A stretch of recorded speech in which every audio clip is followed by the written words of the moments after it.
One game I want to be able to talk about that I'm really excited for, a game that wasn't announced at Gen Con but was announced a few weeks after, is Discover Lands Unknown. Discover Lands Unknown is a board game designed by Corey Koneiczka. Artists are Juliette Brocal, Chan Chow, and Kenny Wijaja. With publisher being Fantasy Flight Games, of course. Now, this game, again, Gen Con 2018, at their in-flight report, Fantasy Flight said, we are going to create a card game that is completely unique. You do not need to deck build. You do not need to scour and find the best cards. You just spend $10. Here's a deck of cards. Learn it like your baby. Like, take it, love it, coddle it, and it'll grow makes more with sense. You, right? Thank you. Okay. Exactly. And with time, you will learn to love it. Otherwise, you will trade it in. But there was actually an announcement afterwards, after Gen Con, which I actually was really interested in as to why they didn't do it. It's kind of like a board/card game like announcement. Yeah. I thought actually for me Discover was probably a bigger announcement than Keyforge. Yeah. Alas. Yeah, I think so too. Yeah. Discover and Lands Unknown is a unique board game in which when you buy a copy of the game, the components within the game are completely unique for each box that's out there. Let's talk about that for a second and what makes this game unique. So there are 8 different types of terrain in a box of Discover. You can get island, valley, desert, badlands, mountain, snow, swamp, and there's like another one that I couldn't find, but there's 8 different terrains that you get, and in the box there's 2. The different unique kinds of components you can get in a box of Discover are your tiles, character cards. So there's 36 characters in total, and each box comes with 12. There are quest cards. So there's 4 scenarios and 1/5 scenario that's competitive. So we'll talk about that here in a little bit. And then there are different types of cards: exploration cards, enemy cards, threat cards, crafted item cards, and project cards. So this game, at its heart, is a co-op game. You can play this game solo, but you and however many survivors, up to 4, basically start in a tile. So it's like a tile, and it's really hard to explain the actual design of the tile, but it's like kind of like a puzzle piece in how it looks. And then based upon the scenarios and the tiles that you get, you kind of craft the board in a certain way based upon a very small booklet you get. So like if you get the desert tile layout is different than, say, if you had like the Badlands. So like my copy of the game had desert and Badlands. We opened up the desert booklet. The desert booklet has some flavor text as to what you're doing or how you got there, which is like, oh, you wake up and you stare at sand. Oh man. It's just like, that's how it ends. Like the valley is like, oh no, you awake in a valley and rolling hills of grass are there. Like, you don't know how you got there. So it's all kind of very like generic. Like you wake up and you don't understand what's going on. And like Biff O'Bannon, the logger is like, I'm a lumberjack. What do I do? It's just like, it's kind of funny. But yeah. So you wake up, you set this whole board up, and you place your little dudes in the map, and you basically start your quest. And I want to back up just a tiny bit here, because I want to talk about my expectation level with this game. So, as we know, it's an exploration adventure game, and it's designed by Corey Koneiczka. And when this game was first announced, when they started releasing details for this game, I set an expectation level. So when we think Corey Koneiczka, what type of things do you think about? I have so many of his games that I'm blanking right now. Rebellion. Star Wars Rebellion. Thank you. Star Wars Rebellion. Co-design. Quality. Yeah. Co-design with Imperial Assault. Thank you. Co-design with Star Wars Destiny.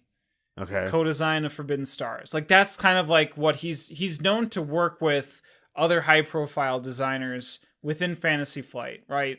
Rebellion kind of being his last single foray with board games. And for anyone that has played Star Wars Rebellion, it is essentially Star Wars, the movie, the board game. Like, what you can do in that game and the stories that it tells within that are all encompassing. It's quite large. So going into that expectation that, you know, the type of rules, the type of mechanics that are within Rebellion, they're extensive. They're large. There's quite a bit of game to get in, and it was kind of heralded as one of the best Star Wars games, if not one of the best board games that came out at its time. So the design bar was high for me.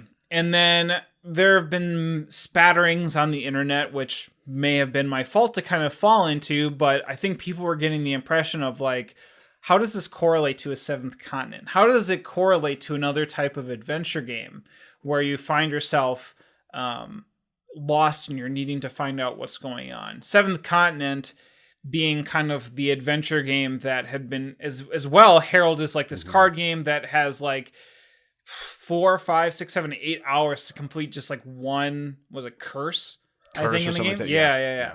So going into that with Discover, like the bar was high, and after my first game or two, kind of understanding how this game works, I will admit that I liked the game, but I was underwhelmed. So what about this game made it underwhelming? Well, what ends up happening is that you play as this character, you get like the project cards and things, and there's kind of a lot in terms of what you get and what you can do. So I'll just try to describe at a broad level what's going on. But you have this really cool dial, and on this dial there's 4 different circles or 4 different types of dials that will set your damage and your stamina. So damage works in that you have in the middle your health, means you're healthy. You have then damage for whether you go hungry, whether you go thirsty, whether you're poisoned, or whether or not you injure something. And as the game progresses, if you can't feed yourself, if you can't drink, if you can't, or if you get poisoned, you just you choose one of those dials and you move that specific dial to whatever type of damage you take. And as soon as you take a 4th consecutive point of damage and you cannot move a dial on your tableau or your little dial sheet, from healthy to a damage, you die. You are casualty, as the game says. And I think it's a really unique way of being able to track damage. And it's like, 4 hit points. And it's like, it can kind of easily be mitigated. So it's just like, I think that was a really neat way of being able to not just have hit points, right? It's like you kind of have 4. You can heal yourself by eating or drinking, or just making sure that when the game asks you to eat or drink that you do. I thought that was really cool. But the game just kind of amounts to using the last dial on this whole dial sheet. I know I've called it a lot of different things, but I'll just say it's a dial sheet. But it's a stamina dial, and it goes from 0 to 12. And each stamina point that you have in your dial lists an action you can do. So action is being able to move, to gather, to move and gather, to craft, to loot, to cook meat, etc., etc., etc. And you're like, oh man, there's like 10 different things I can do. Like, this is so complicated. It's not. It's not complicated, right? It's like, it's pretty simple as you move. Like I would say like more than 50% of the time, you're just spending stamina to move, and you're spending stamina to scout, which is being able to flip over a tile. And then you just basically move to wherever you need to go on the tiles to meet the objective of whatever scenario you are doing. So scenarios being like given a little flavor text in terms of what's going on.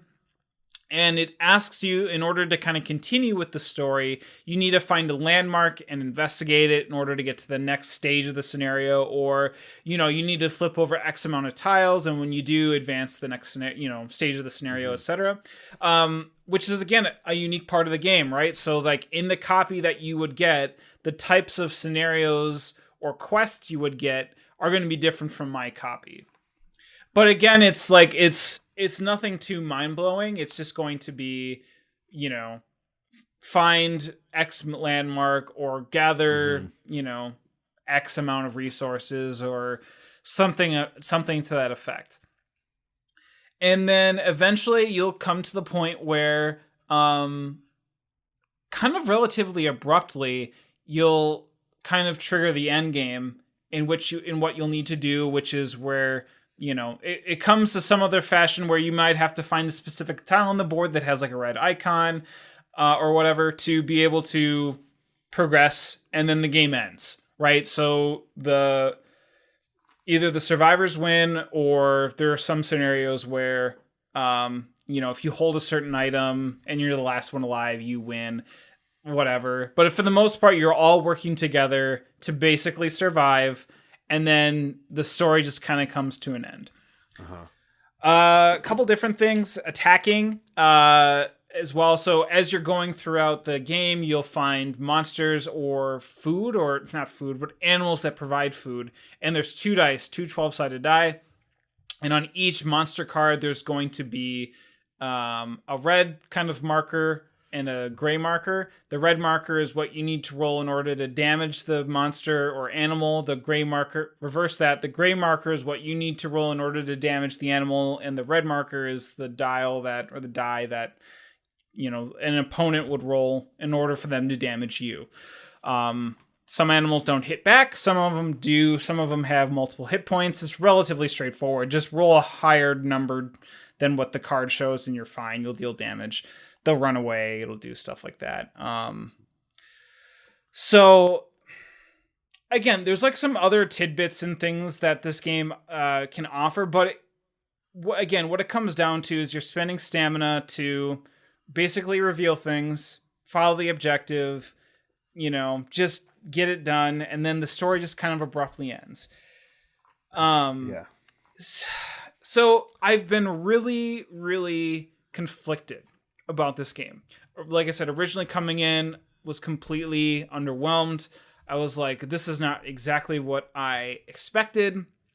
I liked it because the game was easy. The type of people that I was playing with made it a lot of fun. But if I looked at it in a pure mechanical sense, I was like, this is kind of boring, right? Mm-hmm, like the game kind of plays itself out where it's just like, oh, I need to get water, so I'm going to spend my entire turn of like 8 stamina to walk 2 spaces and then spend 6 stamina to gather water, and that's my entire turn. Not too fun, right? It completes the objective, but I'm not necessarily feeling like my turn is like attacking something or discovering something cool at times, right? So sometimes you're relegated to that type of position. I got a copy. Mm-hmm. I brought it home and I'm like, hey, Brittany, do you want to play this with me? We sat down, we played it, and she's like, let's play this again tomorrow. And we had lost. And I'm like, absolutely. We played it again the next day, we lost. Let's try it again the next day. I'm like, okay, yeah, let's do it. We finally beat it the 3rd time. And I think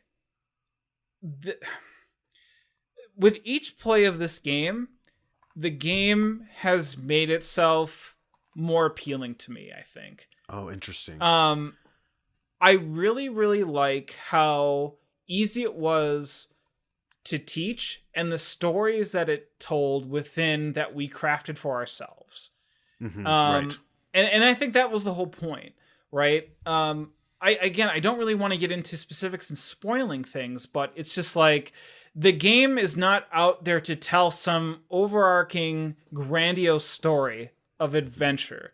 It gives you this launch pad of being like, hey, you're here, you find a note, or in some interesting scenarios, you might be actually greeted by some unknown voice that tells you what you need to, you need to do, or, what you need to accomplish.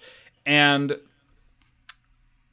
like from there, you have to create that story. You need to interact and be able to like kind of make of it as you will. And the game doesn't bog you with all these rules and complications of like a rebellion in order to have new. It just doesn't bog the game down. It allows you to basically just kind of be in it, and it allows you to just kind of like even role play your character a little bit in order to experience what the game has to offer. And that, I think, makes this game fun. And I'm able to look past the kind of the simple mechanics behind it all in order to be like, let's work together. Let's I know that I need to go and get this food. Like I'm in scavenger mode, and there's someone whose character is more tailored to our exploring, working together to do that. And I definitely can see the criticism behind it. I think it's absolutely warranted. But for myself personally, I've found a lot of great value behind the game, and I like it. I'm interested to play out my box to see what it has in store and what my friends have. But I don't see myself really wanting to trade away or buy another copy to see where it goes. See, I don't think people are intended to buy multiple copies, right? I can get where people are wanting to do that to like get everything, but you have a complete experience in one box, correct? You're not like missing anything, right? No, you're not missing anything. No, you're not missing anything that I think would be like you saw your friend's copy and you're like, oh man, like that was so important that I feel cheated. No, you don't. It's so minimal. It's so minimal what you get in terms of like what things change up. Like you might get some cool items, or most importantly, I think it's the characters and the tiles. Like the characters are what's different, and the tiles in terms of what terrain you're in may look different and cool from what you want. But in essence, like the game plays the same no matter what.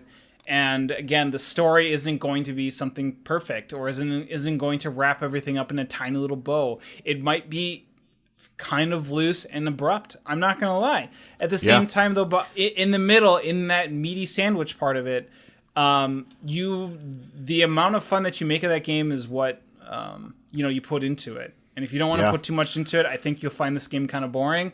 But at the same time, if you kind of put some effort into it in terms of role playing or really get into the choices that you have to make, I think you'll have a great time. So it sounds like Fallout the board game.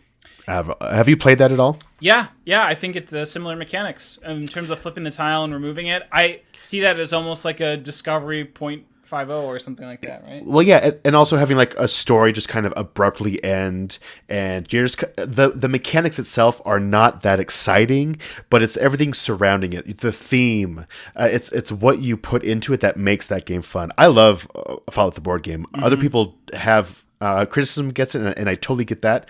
But these sound super similar to that. It's just funny to hear that, because almost everything you said could fit into Fallout the board game, which I love myself. So then that's interesting. You'll love this game. Then I think you'll really like getting into this game. And if you have other people that feel similarly, then I think you'll have a great time with it. But for those looking for something like Seventh Continent, or for the complexity of a Rebellion, because you kind of follow the designer and know what his designs are, I think this game is going to surprise you and underwhelm you, much like how I was underwhelmed. But again, as I had said, I worked up to it, and now I'm much more favorable towards the experience that I'm having. Well, it would be fun. I want to support ideas like this. I love when publishers are trying something new and unique, and that's something that's super exciting to me. I think that it's just exciting, and if I can support that, and then they'll see that people are interested in that, they'll start to kind of push those boundaries more and more, and that is something that's super, super exciting to me. That's cool. Yeah, so that's Discover Lands Unknown by Fantasy Flight Games.